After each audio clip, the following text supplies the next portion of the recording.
Good afternoon, ladies and gentlemen. Welcome to Function Not a Function. The objective for this lecture will be that we will define the meaning of a function and analyze the relations to determine if they are functions. Okay. So we've got two definitions in here, function and relation. Okay, and the essential question is, what criteria makes a relation a function? Okay. So what criteria, what things are going to make a relation a function?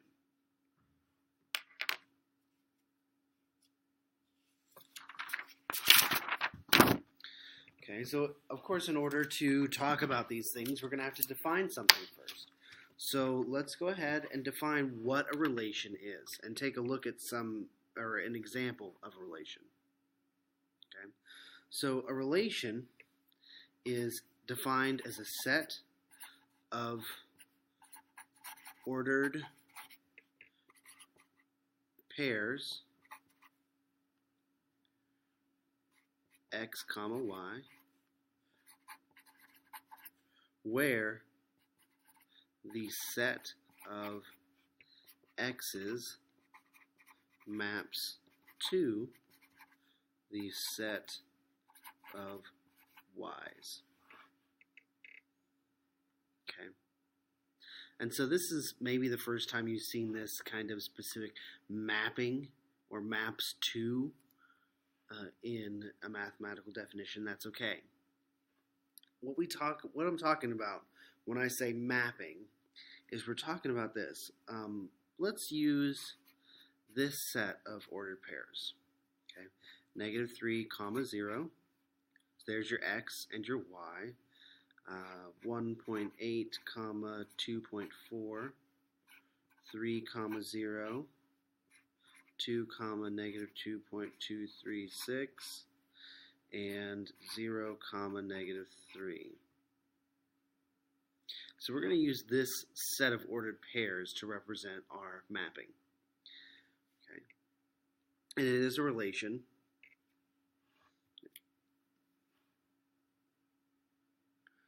So let's take a look at this in a mapping situation. So let's look at the actual mapping.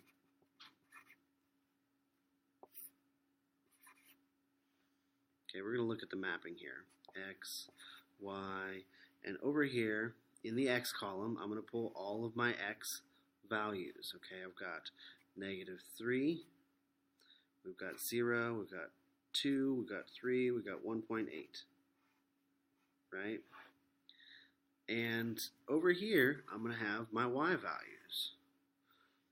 0, 2.4, -3, 0, -2.236. Okay?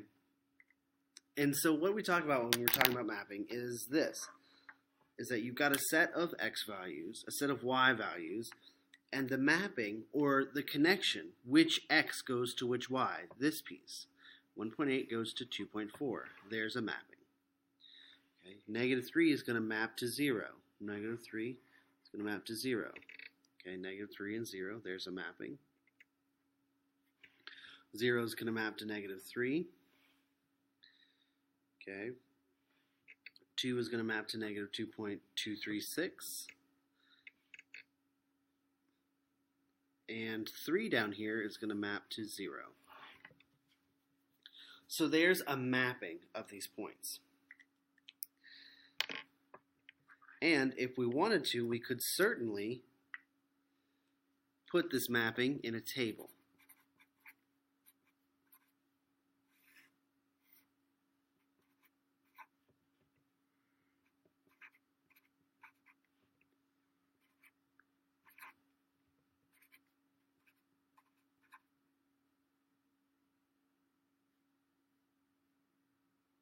Should be there.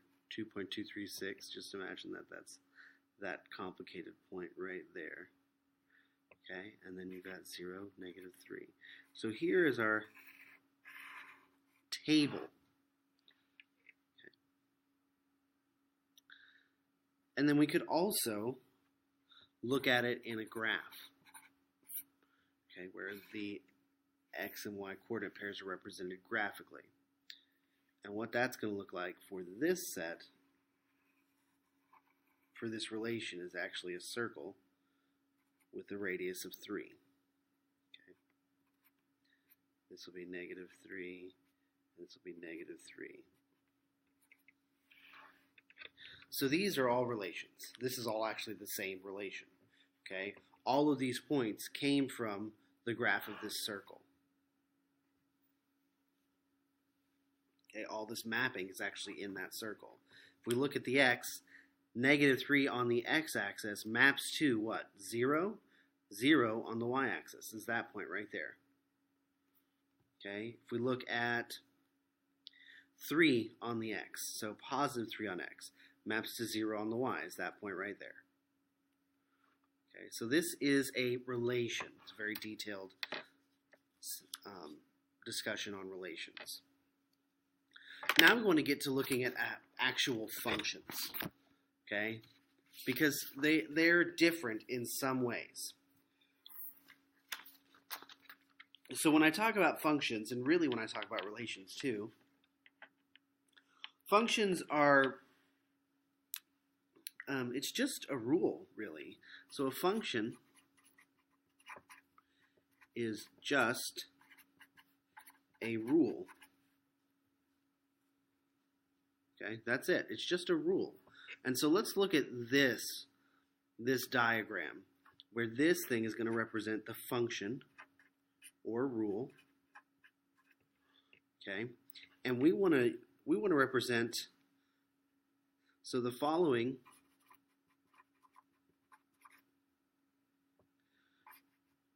function multiplies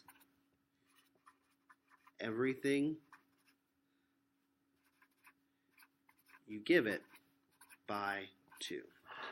Okay, so that's the rule we're going to look at here. Really, this is multiplying by 2.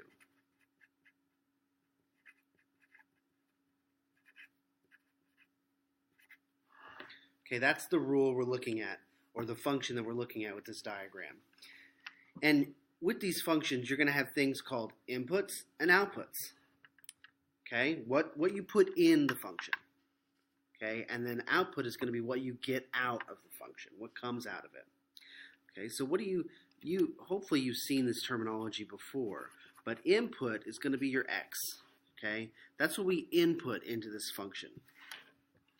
Okay, and the output, what comes out, is going to actually be your y values. Okay, also known as f of x. Okay, these are outputs. These are things that your function is going to give you back. Okay, so, and remember, in this diagram, for this function, we're talking about something that multiplies everything you give it by 2. So if I gave it a green tea, I would get 2 green teas out because I multiplied it by 2.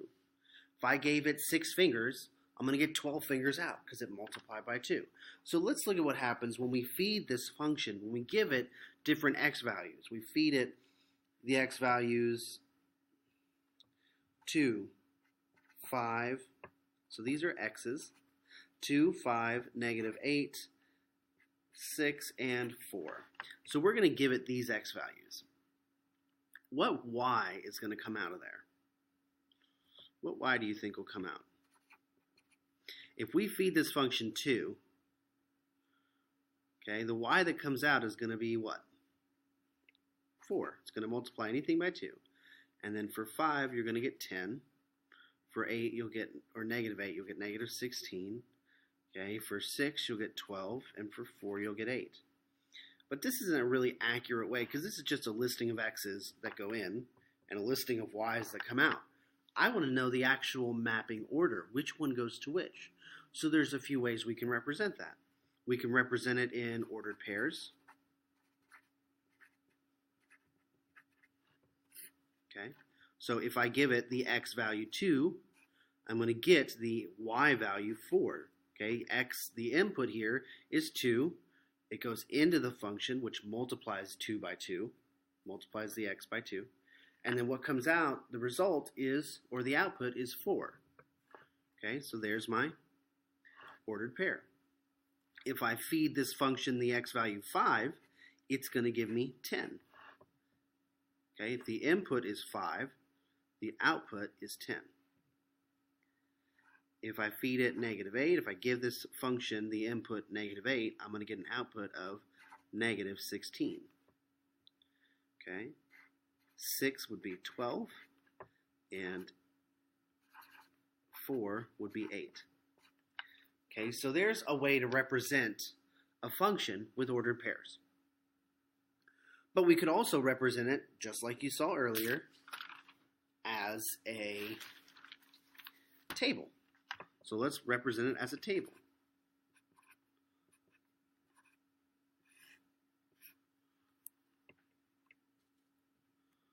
Okay. What were my x values? 2, 5, -8, 6, and 4. And what were the y values? 4, 10, -16, 12, and 8. There's a table for this function here that multiplies everything you give it by 2.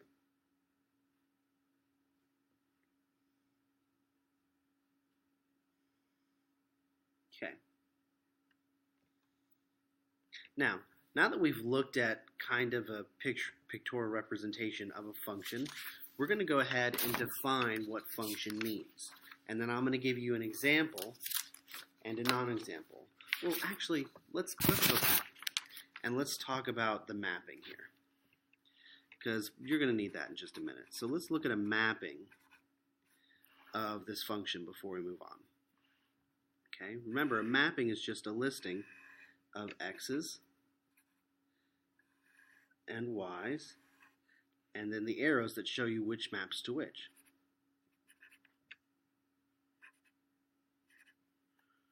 Okay.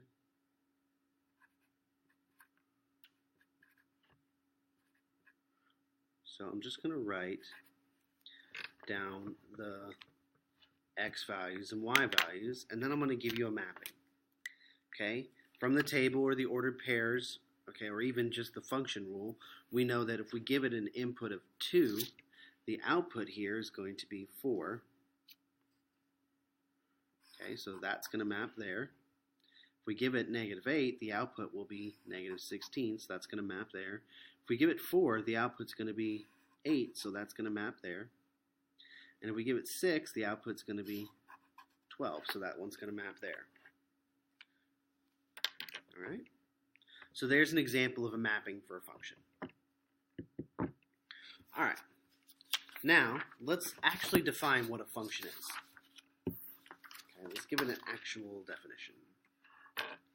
So the definition for this function, or any function, is it is a relation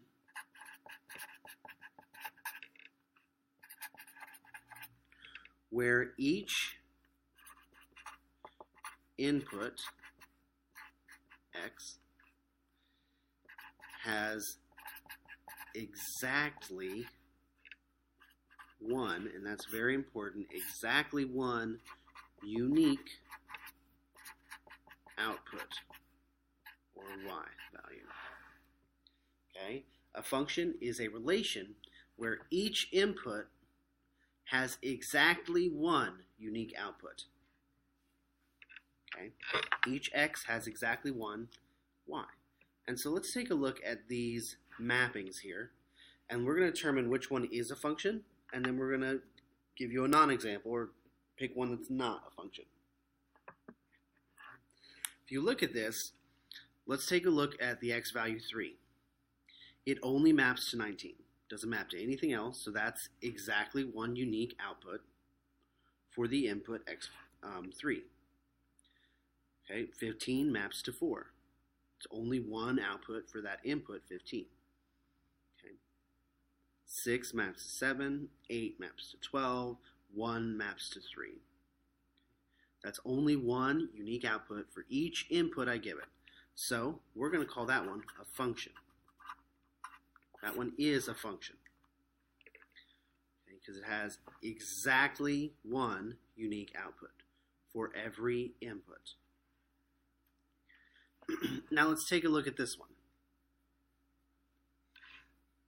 Here, 3 maps to 12. Okay? I don't have any arrows next to 15, so it doesn't map anywhere.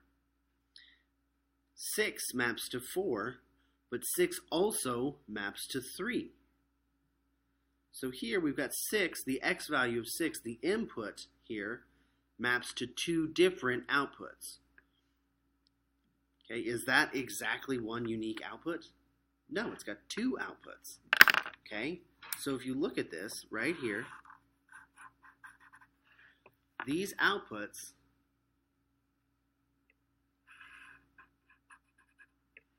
go there. Okay, and that's going to make this not a function. Not a function.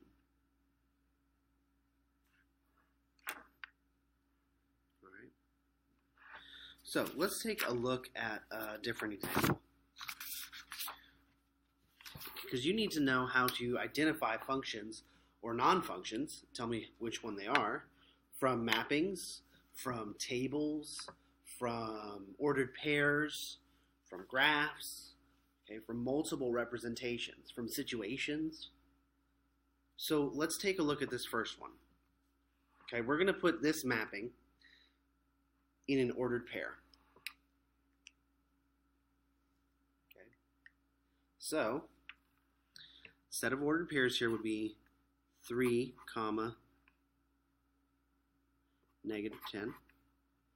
And then it's going to be 6, -10. And then it's going to be -5, 3. And then it's going to be 4, 5.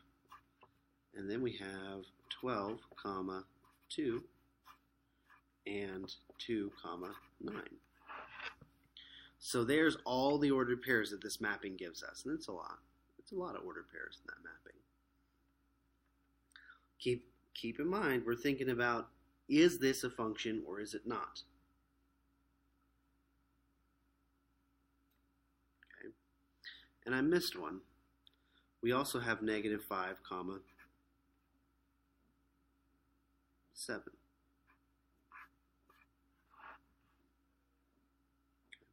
So is it a function or is it not? Now let's put these in a table. Let's take a look.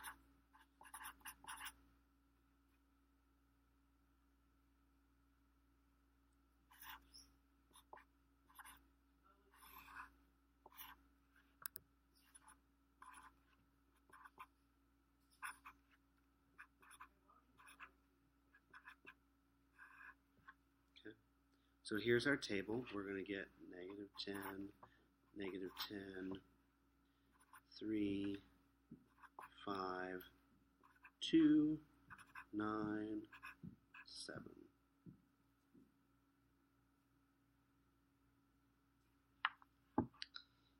Okay. Keep in mind, we're thinking, is this a function or is it not? So now we've got a mapping. We've got a set of ordered pairs, and we have a table.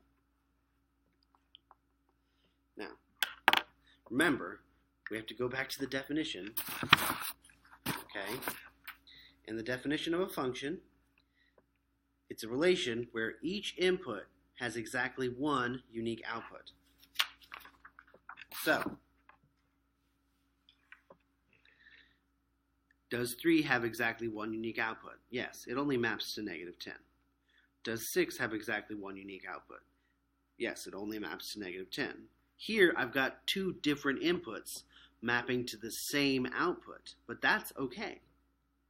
That is perfectly fine. Okay? Here, I've got -5, and it maps to 3 and 7.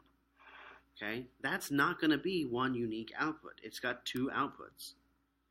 Okay? And if we look in the ordered pairs, you've got -5 as an x and 7, -5 and 3. That's, again, same input, gives us 2 different outputs. And then if we look at the table, we can see the same thing here. -5, 3. Okay, same x value goes to 2 different y's. That's not okay. So this one is